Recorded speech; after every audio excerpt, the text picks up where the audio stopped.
각이 살아있는 정치평론 시사정각 시작합니다. 오늘도 각이 서는 두 분을 모셨습니다. 전용기 더불어민주당 의원, 이용호 전 국민의힘 의원 나오셨습니다. 어서 오십시오. 자, 김남국 대통령실 디지털소통비서관과 문진석 민주당 원내운영 수석 부대표가 인사청탁 문자를 주고받은 걸 두고 논란이 이어지고 있는데요. 관련 내용 먼저 영상으로 보시고 자세히 이야기 나누겠습니다.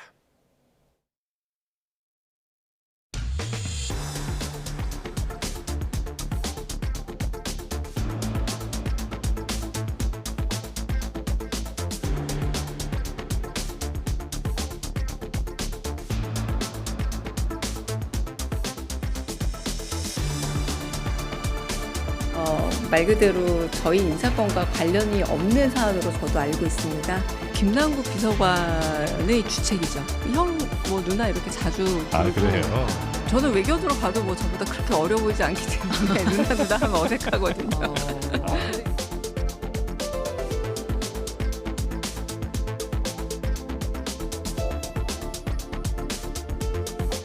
끼리끼리 형님 누나 부르면서 민간단체 인사까지 개입하는 인사전횡이자 애지중지 현지 누나 김현지 부속실장 전 총무비서관이 다시 화려하게 국민 앞에 등장했습니다.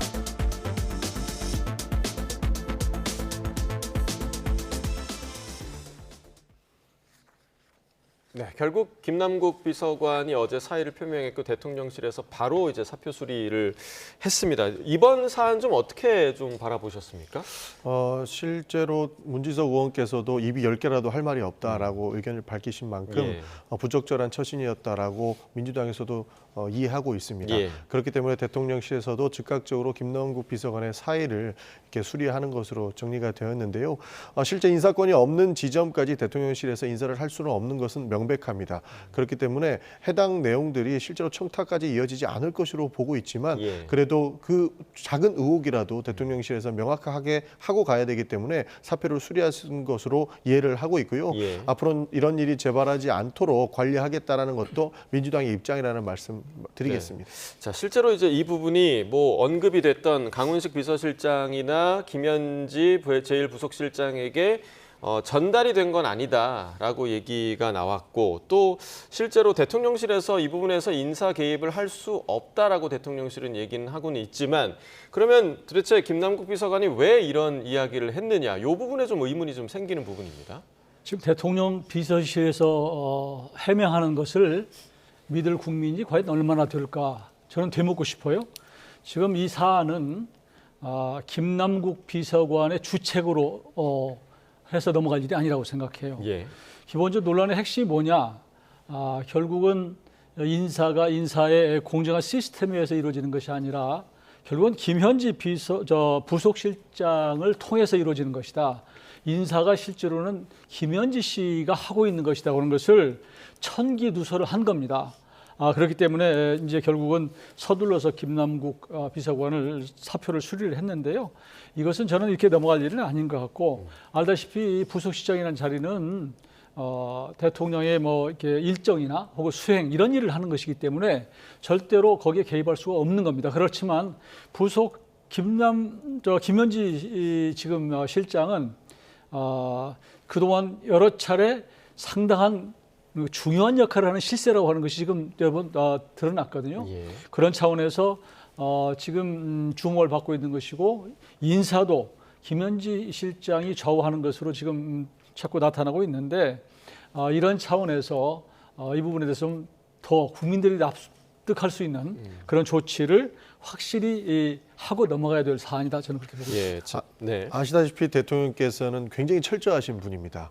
과거 윤석열 정부가 아무리 수사를 하고 마음먹고 탈탈 털려고 해도 실패했던 것이 대통령과 그 관련된 내용들이었습니다. 김현지 비서관이 실제로 인사권이 없음에도 불구하고 인사권의 역할을 했다든지 부적절한 처신을 했다면 실제 대통령의 측근으로서는 이미 낙제점을 받았을 것이고 대통령께서는 측근으로 기용도 하지 않았을 겁니다. 그렇기 때문에 국민의힘에서 우려를 조금 과도하게 해주시기는 하지만 실제 비위 행위와는 거리가 멀기 때문에 전혀 어불성설이라는 말씀을 좀 드리고요. 부속실장은 기본적으로 인사권이 없기 때문에 한간에 떠도는 소문과는 거리가 멀다는 말씀 다시 한번 드리겠습니다. 예. 만약에 총무비서관의 자리가 있었다면 대통령실과 관련된 인사는 할 수 있겠었겠지요. 그러나 지금 논란이 되고 있는 이 자동차업과 관련된 내용들은 전혀 대통령실의 인사와는 거리가 먼 내용이기 때문에 더욱이 이 문제와는 관련이 없다는 말씀을 드리겠습니다. 예. 문제는 지금 말씀하셔도 국민들이 과연 이해를 할까 하는 부분을 제가 말씀드리는 것이고요. 지금 그 김현지 부속실장은 그동안 정치적으로 이재명 대통령과 정치적 궤를 같이 해오신 그런 분이기 때문에 그런 말 있잖아요. 권력이라고 하는 것은 거리다. 그래서 권력자와 얼마나 가까운 위치에 있느냐 하는 것인데 김현지 실장 같은 경우는 정말로 가까운 거리에 있는 그런 분이기 때문에 결국은 인사를 좌지우지하는 것으로 지금 사실은 뭐 김남국 비서관이 대통령실에 돌아가는 걸 몰랐겠어요. 저는 뭐 충분히 잘 파악하고 실제로는 인사비서관이 있고 그 시스템이 있지만 그보다는 결국은 김현지 실장이 한다. 이것을 보여준 것이기 때문에 저는 이걸 적절하게 그냥 김 비서관을 사퇴시키는 것으로 끝낼 것이 아니라 이게 결국은 정권에 부담이 되더라고요. 왜냐하면 그 정권마다 그 소위 어떤 그 비선 실세 혹은 뭐 정치적 뇌관, 뭐 약한 고리들이 있었는데 그게 이제 박근혜 정권 때는 최순실 씨고 지난 정권은 사실은 김건희 여사 같은 경우거든요. 근데 이번에는 분명히 김현지 실장이 그 중에 하나가 될 것이라고 보기 때문에 저는 이재명 대통령의 성공을 위해서도 이런 일이 벌어졌을 때 단호하게 이렇게 좀 정리를 하고 넘어가는 것이 결국은 이재명 대통령의 국정 운영 또 성공을 위해서 좋을 거다 이렇게 조언을 드리고 싶습니다. 예, 다음 주제로 좀 넘어가 보도록 하겠습니다. 민주당에서는 지금 내란 전담 재판부 그리고 법 왜곡죄 등 사법개혁 법안을 지금 강행하고 있는 상황인데요. 이를 두고 여야 대치가 격화하고 있습니다. 관련 내용 듣고 오겠습니다. 전담재판부를 추천하는 위원회에 법무부가 포함이 되어 있어서 위원이라는 주장은 사실상 맞지 않다 생각합니다. 이 사실상 이 법원의 외부인들이 관여하는 거 싫다. 전담재판부 구성하는 것도 우리가 할 거다. 이런 이제 법원의 직역 이기주의랄까 그런 것에 불과하다 생각이 들고요. 외부인들이 들어가서 추천하는 것은 현행 제도로도 충분히 가능하기 때문에 그냥 위원 주장은 근거가 없는 주장이다. 민주당만 그렇지 않다고 뭐 삼권 분립을 지키는 정밀한 법안이라고 말하지만 제가 검수완박 법안을 할 때 정말 이건 나라를 완전히 그 민주화는 물론이고 사법 체계를 완전히 그 후퇴시키고 몰락시키는 이런 상황이기 때문에 그때도 제가 지역 이제 정치 그만하겠다라고 했었는데 어떤 부작용을 나올지도 모르는 불안한 이런 법안들을 다수당이라고 해서 폭거하듯이 이렇게 통과시키는 것은 저는 국민들이 가만히 있지 않을 거라고 봅니다. 자, 민주당이 지금 밀어붙이고 있는 그런 사법개혁의 주된 내용들과 관련해서 법조계에서는 지금 헌법에 위배된다 이렇게 좀 우려를 나타내고 있거든요. 이 부분 좀 어떻게 보십니까? 기본적으로 헌법에 위배되는 부분에 대해서는 국회에서 논의 과정을 통해서 충분히 드러낼 수 있다는 말씀 먼저 드리겠습니다. 과거 내란 특별재판부를 신설한다고 했을 때에는 법원 밖의 법원, 그러니까 헌법상의 법원은 지금 있는 현행 사법부와 이런 군사법원 정도로만 한정이 되어 있는데 그 밖에 특별재판부를 만들어서 법원 밖의 법원을 만들겠다라고 하는 부분들은 충분히 위원회 소지가 있다라고 볼 수 있겠습니다. 그러나 내란 전담 재판부 같은 경우에는 법원 내부에 있는 내란을 전담으로 하는 재판부를 만들겠다라고 하는 것이거든요. 지금의 문제점을 해결하기 위해서는 이 방법밖에 없다라고 이야기를 하는 것인데 지금의 문제점은 이 중차대한 내란 재판을 하면서도 밖에 있는 다른 형사재판을 한다던가 새로운 민사재판을 손댈 수 있는 여지가 충분히 있고 과거에도 지금 내란재판을 전담하면서 형사재판까지 하는 이런 비이상적인 상황들을 봐왔기 때문에 오로지 내란 사건을 해결하기 위한 전담재판부를 구성해야 한다고 하는 측면에서 나온 겁니다. 그래서 이거는 특별재판부와는 다르게 법원 내외에 있는 전담재판부를 구성하자는 것이고 예. 이것은 이미 뭐 가정법원에서 가정사건을 다루는 것 그리고 직접재산권과 관련된 내용들은 그 전문가들이 해야 된다라고 하는 의미에서 직접 지식재산권을 전담으로 하는 재판부가 이미 있기 때문에 예. 이 부분은 위헌의 논란이 없다, 위헌의 소지가 없다라고 하는 것이 저희 주장입니다. 예. 그리고 추가적으로 말씀드린 것처럼 국회에서 논의 과정 중에 대법원의 의견을 충분히 반영할 것이기 때문에 위헌 논란은 굳이 논할 필요는 없다라는 말씀까지 드리겠습니다. 자, 대법원의 의견을 충분히 반영할 것이다. 지금 뭐 민주당 주도로 법사위를 통과한 상황이고요. 국회 본회의 상정 표결만 남은 상황인데 지금 뭐 본회의 상정하면 국민의힘에서는 필리버스터로 맞대응하겠다 이런 의견인 것 같아요. 근데 뭐 필리버스터라고 하는 게 무슨 효용이 있습니까? 지난번에도 뭐 여러 가지 법안 일방적으로 처리할 때 필리버스터 했지만 뭐 24시간 지나서 그냥 끝났잖아요.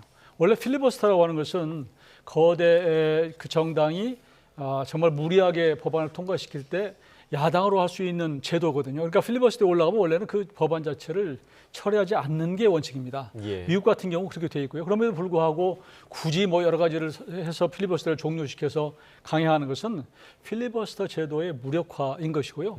지금 내란 재판부 등 뭐 여러 가지 사법개혁이라고 붙인 이름은 얘기는 그럴싸할지 모르지만 결국은 계엄이 곧 내란이냐라고 하는데 사실은 그 지금 내란 재판부를 만들겠다고 하는 것은 이 계엄이 내란이라고 하는 결론을 반드시 담보해야 되겠다고 하는 데서 오는 거예요.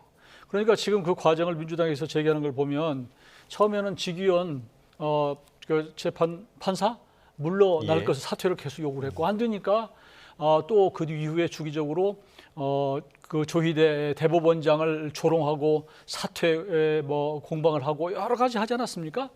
또 그러다가 또 잠잠하에 있다가 이번에 추경호 전 원내대표에 대한 영장이 기각되니까 또 주기적으로 발작하듯이 또 내란 전담 재판부 또 들고 나오고 있어요. 이것은 근데 문제는 이게 위헌이라는 겁니다. 위헌의 소지가 있는 것이 아니라 어제 그 천대엽 법원 행정처장이 그랬잖아요. 이거 87 헌법에서 우리가 규정한 우리 87 헌법이라고 하는 게 87년도에 만든 헌법이 지금 계속되고 있는데 예. 그 당시에 전두환 군부 사실 독재 정권에 맞서서 수백만 명이 거리로 뛰쳐나와서 만든 헌법이에요. 그게 사법부 독립 등을 유지한 삼권 분립을 기반으로 한 자유민주 체제 이것을 지금 정해놨는데 이걸 하루아침에 무너뜨리겠다고 하는 이런 상황에서 그동안은 대법원도 사실은 말을 굉장히 아끼고 신중하게 했거든요. 이건 뭐 위헌의 소지가 있습니다. 이렇게 얘기했는데 천대엽 지금 저 법원 행정처장이 그랬잖아요. 이건 헌법 삼권 분립 사법부 독립 이거 사라질 수 있다. 이건 헌법을 무시한 거다 이렇게 직설적으로 얘기한 것이거든요. 예. 아주 심각한 상황입니다. 그래서 저는 지금 민주당이 너무 계엄이 곧 내란이다라고 하는 답을 정해놓고 밀어붙이는 거 역사적으로 위험한 일이고요. 이거 나중에 이렇게 가면 승복의 문제가 생긴다. 그래서 지금 사법부에 맡겨놓고 사법체제에서도 직위원 마음에 안 들면 또 2심 갈 거 아니에요. 2심 마음에 안 들면 다시 대법원까지 갈 것이니까 이렇게 해야지 지금처럼 무리하게 하는 것은 역사적인 퇴행을 가져올 수밖에 없다. 한 가지만 더 말씀. 많이 걱정이 됩니다. 예. 내란은 끝내야죠. 그러나 지금 사법부가 내란 재판을 하면서 다른 형사 재판까지 했던 사례들을 가지고 왔습니다.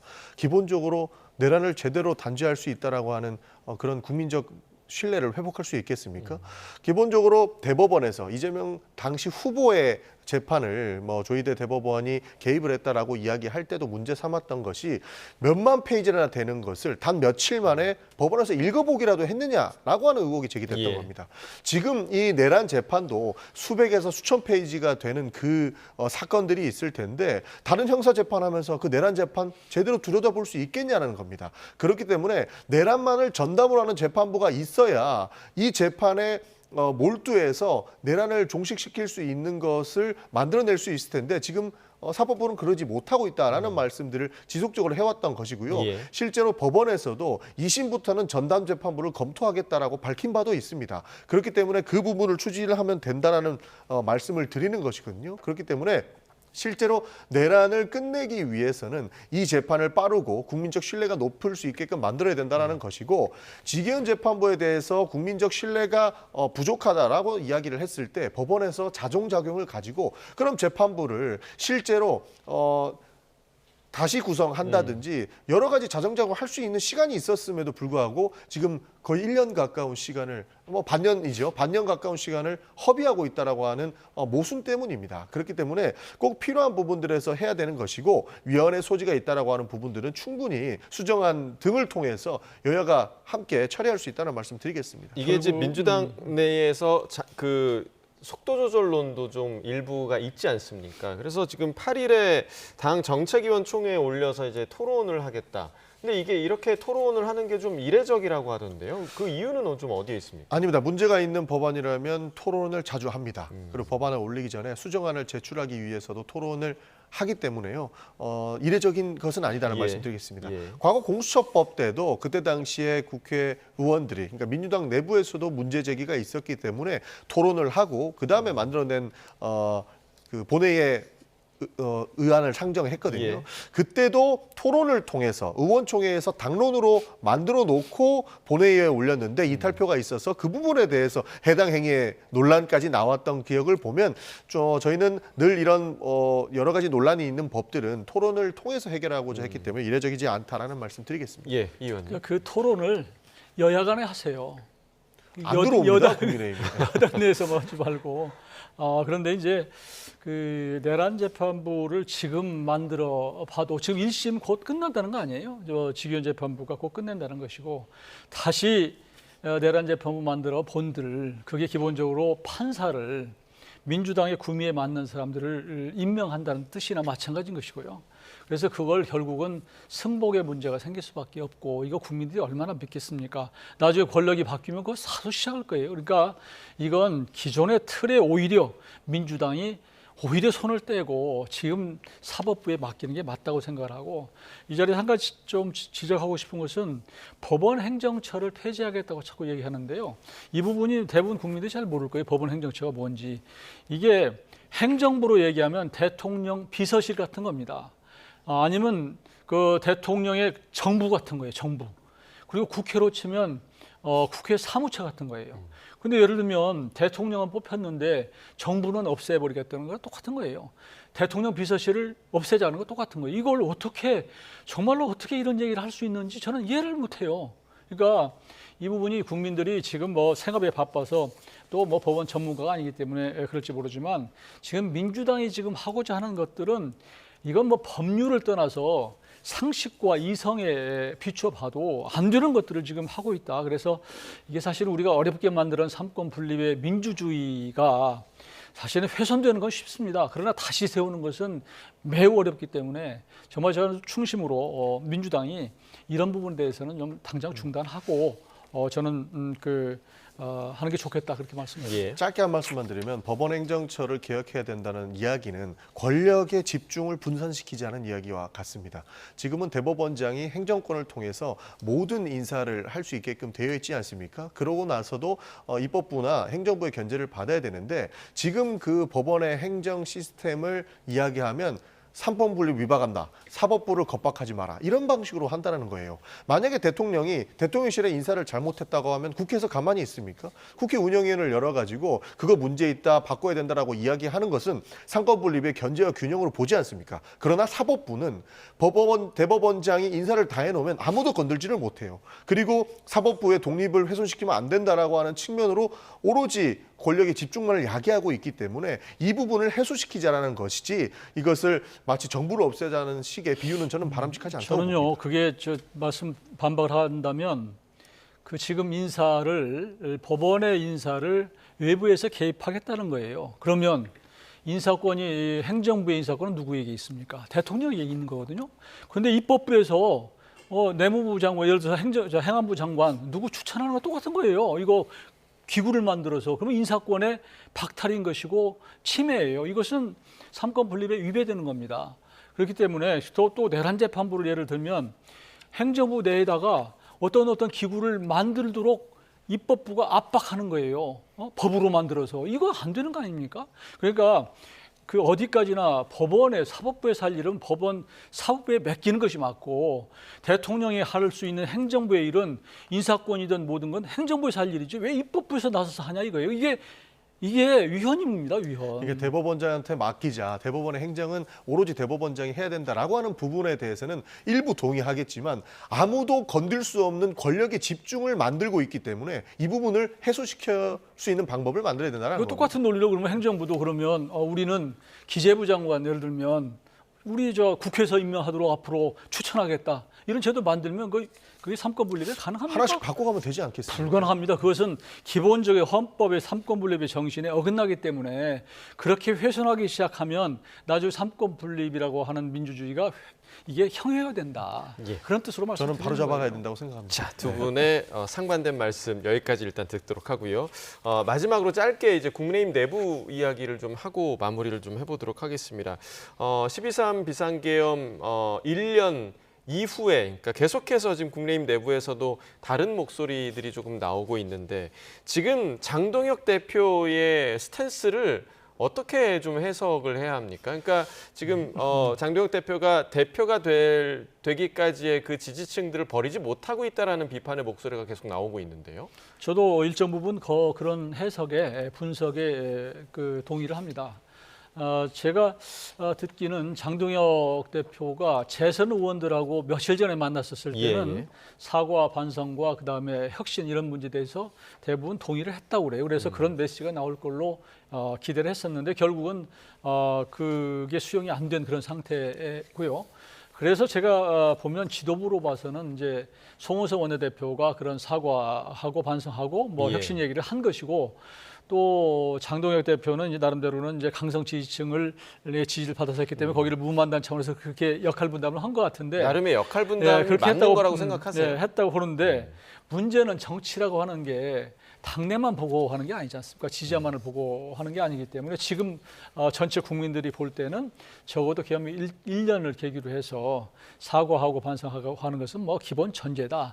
이게 필요 조건이다. 충분 조건이 아니라 이렇게 지금 지적하고 있기 때문에 장동혁 대표가 여러 가지 고심이 있겠지만 당 내에서도 그런 얘기가 많이 분출되고 있고 그런 것들을 과감하게 수용할 건 수용하고 해서 결국은 국민을 보고 정치하는 거 아니겠습니까? 그런 차원에서 저는 좀 장동혁 대표가 결단을 내릴 필요가 있지 않나 그런 조언을 드리고 싶습니다. 자, 진짜 마지막으로 지금 국민의힘 얘기만 나눌 수 없으니까 민주당 지금 장경태 의원 성추행 의혹 관련된 부분에서 그 정청래 대표가 곧바로 윤리감찰단 조사를 지시를 했는데 지금 아직 한 일주일 정도 됐는데 아무런 소식이 없거든요. 상당히 늦어지고 있는 것이 오히려 이례적이라 할 수 있습니다. 예. 기본적으로 윤리감찰단의 조사는 한 일주일 내로 끝내는 것이 있고 아주 장기화되는 것도 있는데 사실 이 사건 같은 경우에는 장기화될 거라고 예상하지는 못했거든요.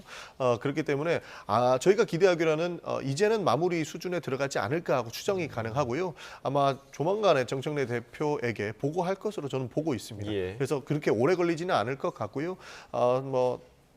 빨리 해결됐으면 좋겠다는 마음 가지고 있습니다. 예, 알겠습니다. 조사 결과가 어떻게 나올지 지켜봐야겠습니다. 두 분 말씀 여기까지 듣겠습니다. 전용기 더불어민주당 의원, 이용호 전 국민의힘 의원과 이야기 나눠봤습니다. 고맙습니다. 감사합니다.